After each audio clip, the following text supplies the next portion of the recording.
So Last of Us Episode 3 is now out on HBO Max for you guys to go and check out. We're going to talk about it. Let me know in the comments below your thoughts. Smash that like button, click subscribe, and let's get into this review of Episode 3 of The Last of Us.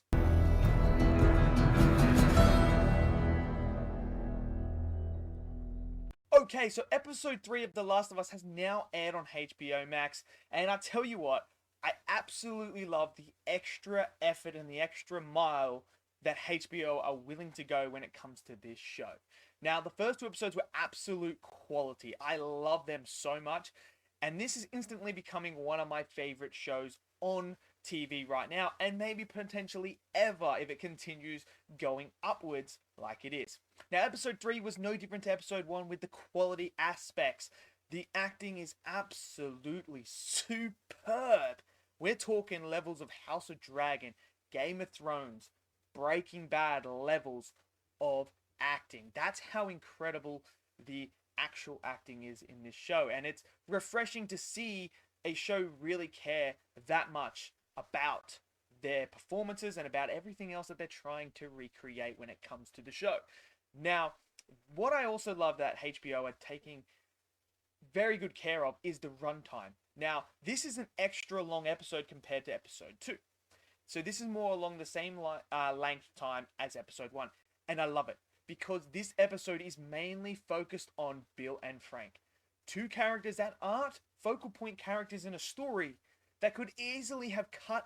You could have easily cut this episode out with their whole dynamic between Bill and Frank and just continue Joel's and Ellie's story and go in and just have them come in and take their stuff and that. But no, they went in and told backstory to some characters who are secondary in this story. And that's what I love, is going that extra mile to give us a bit more depth to characters that not necessarily are the focal point of the story, but have relevancy to the other characters in the story, like Joel. And that's what I love about this episode, is that they took the time and effort to do that. And I tell you what, I absolutely love the characters of Bill and Frank. I love their relationship. I loved everything about them, and it is refreshing because I don't think you know much about them in the game. As far as I'm aware, we don't see much about them in the game. So to take that effort to go and get these characters and do this episode that solely focuses on them when they're not even that big in the game is absolutely fantastic. And these are two characters that when we do see from a time back, we see Bill first, and he is creating this sanctuary sort of place where his little town is they taking people out and they're shooting them, getting rid of them, evacuating this little town. And he's in his basement, they can't find him, and he's like, not today. So they all leave, and he then is self-sufficient. He creates this little sort of sanctuary of his that he can live and sustain by living himself there. And then, you know, we get to see the time skips, him progressing as a character, progressing as a man himself. And then we start to find out some details about Bill. And it is only when we find out that another human being who isn't infected lands in one of his traps. And this is where we start to see who Bill really is and what he is like. So he invites the man in. And this is where you get that relationship where they start to find out that Bill is actually not a straight man. He is a gay man. So whether or not you like that, whoop-de-doo, it is in here. Bill is a gay man. I'm pretty sure in the game it is hinted towards him being a gay man as well. I have no problems with it or anything like that. But when we do see Frank and Bill's relationship start to grow, it is actually very genuine and it feels earned and it's absolutely superb. This arc that they go on, you know, looking after each other. And then, you know, Bill is a guy that is all closed up as a character that doesn't want to let anyone in. He just wants to look after himself, basically. But letting Frank in, Frank starts to have an effect on him. And this is where we see how he meets Tessa and Joel. So we start to build the connection, the world building here.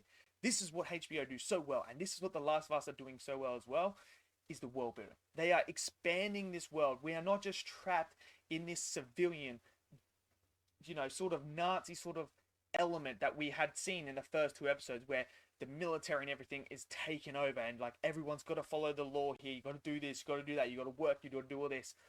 We're building and we're seeing. So it's, in a way, it's given me sort of Walking Dead vibes with the different settlements going on.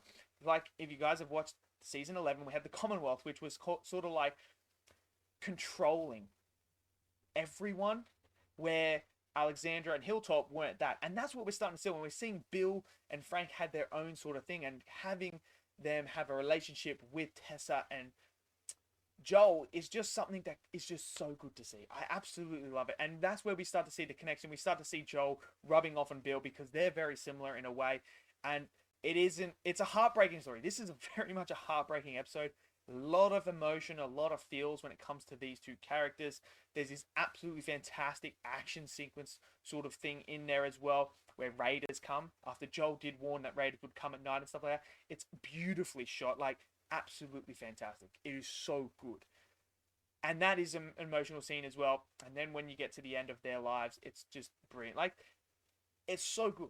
It is absolutely fantastic, and it's poetic how they went out. I think it's earned. I think it's justified. It's brilliant. Absolutely brilliant. And then we see when we get back to the actual time period that we are in with Joel and Ellie, when they come along the settlement and they come in to see Bill and Frank, and they find out he's dead, and like we see Joel actually start to finally grieve Tessa's loss. Like, Joel hasn't had any time to actually grieve Tessa's death.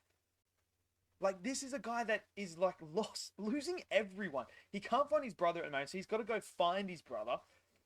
And he's just losing people along the way. Now he's lost two of his friends as well, in Bill and Frank, that he met and he created a bond with. So we're starting to see this, and now I love that message in the letter that Bill sends to Joel about how they are the same person, that they are there to protect.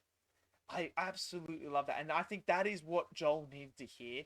And yes, it did say you need to protect Tessa, but I feel like this is going to be now key for Joel moving forward to creating that bond with Ellie as we move forward as a father-daughter sort of relationship. So I thought that was absolutely fantastic. Again, I must say, the makeup is absolutely outstanding in this show. That one moment where Ellie is in the basement sort of thing, in that one apartment store, whatever it is, bro, the makeup is just absolutely stunning.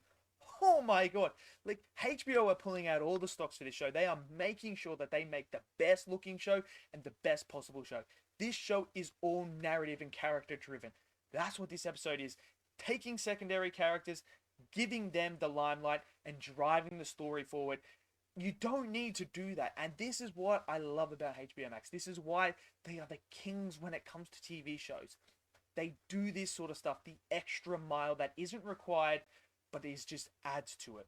You may think to yourself, why would you focus on secondary characters that have no bearing?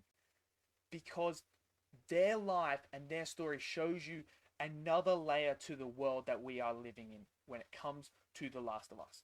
It's world building. And when you do this stuff with a secondary character, it opens your eyes and gives you a broader perspective on the world that Joel and Ellie are going through. And it shows you that the world isn't completely gone to crap, and there isn't just complete raiders everywhere. That's what I love. And when you focus on these characters, it makes that moment where Joel finds out that they're dead and reads that letter more impactful, because we actually have an understanding and a caring for these characters that mean more. Because if you just get Joel and Ellie to come in and we didn't know anything about Bill and Frank, nothing at all, or we just knew very little, there's no emotional impact, there's no weight to it, and you just take away from that story and that narrative and that characters. But by having it, it absolutely worked. And I love this episode. I thought it was absolutely fantastic. I'm so excited for episode 4, man. I just hope this show continues on this. And I love how they are doing this with a bigger episode lengths to focus on other characters and give us a little bit more in it. Is absolutely superb, and I hope they continue it. So for me, absolutely loved it. Let me know in the comments below, what did you guys think of episode 3? Did you love it? Did you hate it? Smash it down in that comment section below.